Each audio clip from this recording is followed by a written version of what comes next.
This is Kay Kritiques.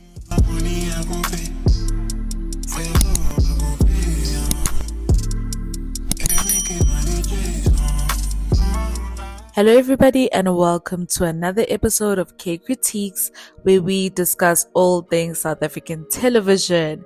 And as you can already tell by the title, we are discussing Showmax's newest series, Red Ink, Season 1, Episode 1 and 2. Now this one is a bit heavier, but so different, and I actually enjoyed it. We are talking about a serial killer. So let us get into it. They set the scene with us. It's 2010, so this is 13 years ago, and we see this lady. She's at the market. She drops some of her groceries, and we see this guy. He calls himself Sipho, helping her out and then asks her out. They have this romantic montage of him calling her, wanting to go out with her. They go out on a romantic date. Soon afterwards, things take a turn for the worst. They're in the car, he's driving, and she's wearing the short dress. Obviously, she's trying to impress. He's playing gospel in the car, which is sort of like a test. He's playing gospel in the car, and she's like, no gospel on a Saturday, maybe on a Sunday or something. And she changes the station. Sister Bettina starts playing, and I'm like, I cannot believe that Sister Bettina led to this woman's demise. So our character is Musisiwe. She's busy dancing. She's like, hi Bossy, but dance with me. Guys, this is not funny. It's not funny, and I shouldn't be laughing. I actually regret I shouldn't be laughing. I'm sorry about that. I shouldn't have laughed. But yeah, so he takes her to this abandoned road, and then so he was lying. His name is not Sipho. He's actually Napoleon Dingiswayo, and he is our serial killer. So he sees himself as sort of like a martyr. He sees himself as sort of like an angel. He identifies women whom he feels are promiscuous, and he's trying to save them from themselves, because I think in the back of his head he believes that they have the Jezebel spirit, something like that, where he's like, them being quote unquote promiscuous. They're not even being promiscuous. He actively goes after them, asks them out in a romantic setting. And obviously in a romantic setting, a woman is gonna act differently than if you were a stranger. And then he kills them afterwards because they quote unquote tempt him. And I'm like, and he justifies this with the Bible. He uses the Bible to justify his evil act. And I'm like, Napoleon, my brother, if you even page through your Bible, if maybe you didn't focus on Songs of Solomon and you actually page through the rest of the Bible, you would see that Jesus himself was like, listen, if your right hand causes you to sin, chop it off. If your eye causes you to sin, then gouge it out. So maybe if you're being tempted by these women, maybe you should look at yourself instead of others. Isn't it Jesus who said, if you see the speck in your brother's eye, you should look at the log in your own eye before calling them out on their speck? So if maybe you feel like these women are out here tempting you and they're making you become horny and stuff like that, maybe you should look at yourself, because these women don't do anything to you. They don't just approach you. And for me, it's mind-boggling and it's baffling to me that you could literally be walking on the street and you could be a victim or a target for a serial killer. We already have enough problems as a country, and now we have to add serial killers to the list. It's not funny, but I mean, it's a TV show, guys. In real life, this wouldn't be a laughing situation, but it's a TV show. Can we just laugh at it and move on? He's convicted, and he has this martyr complex, and he kills women only, which also it's a bit icky. Why don't you kill promiscuous men? Because men are out here doing the most, but you don't go after them. You only go after women. Boy, bam. So anyways, now we see that he is in prison, and he's being moved out of maximum security. He doesn't understand why. They do a psychiatric evaluation, and I think because after so many years of him being in prison, he hasn't had one incident. He reads his Bible, he keeps to himself. They're like, there's absolutely no reason why we should keep this guy in maximum security. Okay, now let us get into the other half of the story. So one part happens inside the prison, and then the other half actually happens outside the prison, and we meet our protagonist, Ulusi Kambule. She is a PR queen. She's a corporate baddie. She's living the life. So she was actually a former journalist, but life is not as rosy as it may seem. Like, not all that glitters is gold. Like, she lives in this mansion, she's married with a kid, and in the beginning of her relationship with her current husband, things were all rosy, lovey-dovey, rainbows and unicorns. But recently the guy started becoming addicted to pornography. He cheats all the time, and she actually has been forgiving him over and over and over again and tolerating it, like to a point where he doesn't even try to hide it anymore. And we are at this point where she doesn't feel satisfied with her life, she doesn't feel content with her life, and she actually needs a change. She's like, my life has to change. This cannot be how my life is going. Like, I'm not content, I'm not happy with my job. And she has this friend that she started a company with. Her name is Patricia, or Pat. And Pat is basically screwing her over because when she left her job as a journalist and came to work with her friend in this company, she was promised that by the end of the year she would have acquired 40% equity of the company. But Pat is screwing her over, so her job is not giving her any joy or any happiness. She doesn't feel fulfilled. Her marriage is in shambles. The guy cheats all the time. He's barely home. So she's basically a single parent, even though she's married. Like, life is not going as it should, and she's unhappy in her life, and she realizes that things need to change. Up until this point, we were just getting introduced to the characters, the dynamics and everything, but now this is the catalyst for moving the story forward. We are at this construction site, and these guys are busy digging, and come to find out, when they dig, they actually find Ubusi's body, the lady that Napoleon actually unalived. No evidence was found, and Busisi's body had not been found up until this point. But now that they found the body, the story comes up again. Lucy at the time was still a journalist, so she had covered the story of Napoleon, as they titled him the Soweto Butcher. So Kagiso, now we see Kagiso, their old journalist friends. He's now at Insight, and I think Insight, it is his show, like news show that he's running. And he's like, Lucy, do me a favor, you cover the story when it first came out, and we need you back, we need your input, we want you to come and just do one show with us. She goes on to the show, and she felt invigorated. She felt like that drive again, and she's like, this is what has been missing in my life. But then obviously life has to carry on. It was a once-off thing, until she receives this phone call from Napoleon, and Napoleon is like, I mean, you've been covering my story, and aren't you tired of cleaning up the messes of old rich men and politicians and picking up after them when you need to tie up their loose ends?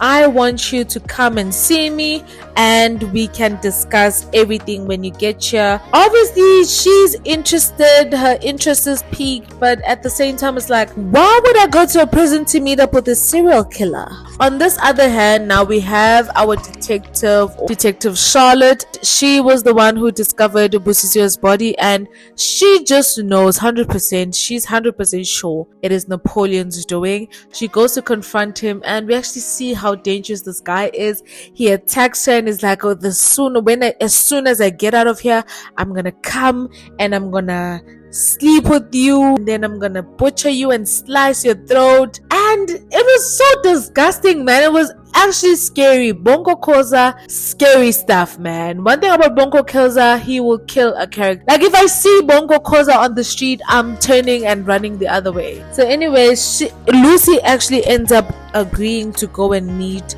with Napoleon, and Napoleon wants Lucy to write a book about his life, and in exchange he wants her to go and find out what happened to his brother, who is Sfiso, because he used to come visit him all the time, but then all of a sudden he stopped. And Lucy, now having a newer purpose, she decides, decides to leave her cheating husband, who is Gary, and she's like, he needs to move out. Gary's like, I'm not moving out of my own house. And he's like, if you want to leave and you want to end things, then you need to go. And then she actually moves out. She moves in with her friend and then ends up finding a new apartment. And Pat is still screwing her over, making empty promises. She keeps on being like, oh yeah, I'm gonna talk to legal and we're gonna drop the contract, and it never leads anywhere. She keeps ducking and diving. So Lucy actually decides, you know what, I quit. She was bluffing, but then in the end she ended up quitting, and now this book is her only chance to actually make money, because she only has 4 months of funds to be able to survive, of which I didn't understand, because I'm like, you have over 120k in your bank account and you can only survive for 4 months. Obviously her standard of living is different than the normal person, because she's used to mansions, she's used to the higher life, and she drives this expensive car, of which we end up finding out that the car is not even in her name. It belongs to her husband. So it's like, what exactly does she mean when she says she only has 4 months to survive, because she doesn't even have any expenses? Gary was paying for everything. Now on this other hand, inside the prison, we see that there's somebody called the sponsor, and there's this other police officer, or the correctional officer at the prison, paid off by the sponsor.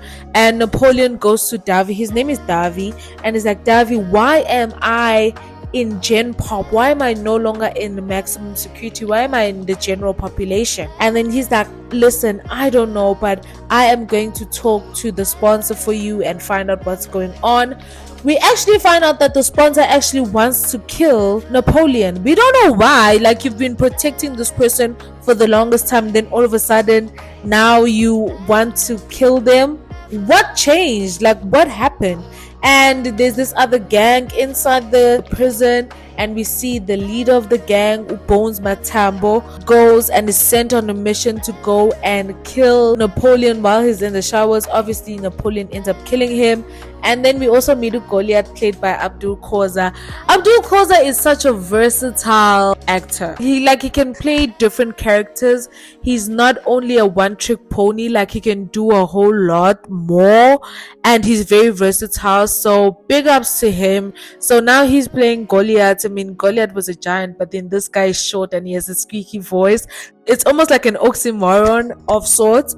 And Goliath, they actually befriend each other a bit. Well, I wouldn't say they're actually really good friends, but then anyways, Goliath goes and warns him like, listen here, the person that you attacked, the person that you killed, his gang, they want to finish off with you tonight. They're gonna kill you. And he fakes having an epileptic shock. We see Lucy keeping her end of the bargain, because they met up and she was like, how do I know that you're not gonna screw me over? I'm gonna go find your brother, and then you're not gonna want me to write this book. And then he's like, I'm gonna keep my word. She's like, I'm not leaving here until I get actually a little piece of information. And then she actually asked him, why do you sever the heads of your victims? And he's like, well, when a hunter hunts, they use the whole part of the body. They use the skin, the flesh, they use the insides, they use the heart, they use the meat, they do everything with the body, but the head is kept as a trophy, put up on a mantle, which is disgusting and kind of scary. We're getting to see the mind of a serial killer, a bit of why does he decapitate his victims. It's because he looks at them as prey, as animals. He hunts them down and then he skins them alive, probably because he said he uses the flesh, he uses the meat, he uses everything, and then the heads are kept as trophies. But then he always buries the heads as well. So it's like, why isn't he keeping the heads of these women? Why does he bury the heads if he wants to keep them as trophies? Anyway, so Lucy is now moving forward forward with the book. Pat hasn't called her bluff, but then we actually see Pat calling her and is like, I'm not okay, and I didn't mean to screw you over. I never meant to do that, but I just want us to talk. Can you come over to the office? And I thought it was a trap. Maybe Pat is working with a sponsor and they're trying to lure her there so that they can unalive her. But then when Lucy gets to the office, Pat is dead. Now, I don't know whether it's the sponsor who unalived Pat or it was the husband, because we did see Pat's husband. He was being romantic and stuff like that. So I'm like, is he the one maybe who unalived her, or was it the sponsor? They're gonna try and pin the murder on Lucy. But yeah, guys, that is Red Ink season 1 episode 1 and 2. Now, these are my predictions for how the show is gonna go. I think that Lucy's gonna end up dating KG. Like, they've already set it up in these first 2 episodes. It's gonna happen. Like, these two are definitely gonna get together. And KG, Kagiso, I feel like he's gonna be the one to join Lucy on this quest of finding the brother. And they're all gonna find the brother, but it's gonna open a whole can of worms, of which I don't even know what I would say would be the biggest plot twist that the brother could come with, because we haven't really gotten that much information as of yet. Maybe as the show progresses I'll be able to predict more things, but as of now I have no idea what's going on in the show. And we're gonna see more of the crime ring in prison, and we're gonna see more of like the interactions, the gang, maybe prison life as well. As much as we've seen that, okay, he sees himself as this holier than thou man who reads the Bible and is like, yeah, these women need to be eradicated from society, I need to save them from themselves. But I want to know, what is the deeper reason why he kills these women? There has to be a deeper reason why. And maybe it's his childhood, maybe he has mommy issues, maybe he was dumb, maybe he's an incel. I don't know. But there has to be a deeper reason why. I saw that this series is actually based on a book, and the last time I watched a series that was based on a book, I wasn't really satisfied. But I haven't read this book, so I don't really have any expectations. Maybe people who've read this book, you can comment down below and let me know, like, is the series giving the feels of the book so far, or is it way off, like the wife? Yeah, guys, but for me, I'm enjoying the series. Like, it's something different, something that we've never actually seen before, like the story of a serial killer. I don't think I've ever actually watched a South African series that involved like a serial killer, and I can't wait to watch more. I can't wait to see more. And I'm actually worried because I don't know how Bonko Khoza is gonna be able to handle this, because when he was doing The Wife, he actually bowed out after 2 seasons. He was like, listen, I can't do this anymore. Like, playing Ngcobo has taken a lot out of me emotionally, and Ngcobo is nothing compared to Napoleon Dingiswayo. I feel like Ngcobo's character was a bit better, so I don't know, is he gonna bow out of this one again to take care of his mental health and his emotional health? Are we gonna get used to him playing this role and then all of a sudden there's somebody else replacing him? But yeah, guys, those are my thoughts on Red Ink so far. Let me know your thoughts in the comment section down below. Like this video if you enjoyed it, subscribe if you like this type of content, and I will see you guys in the next video.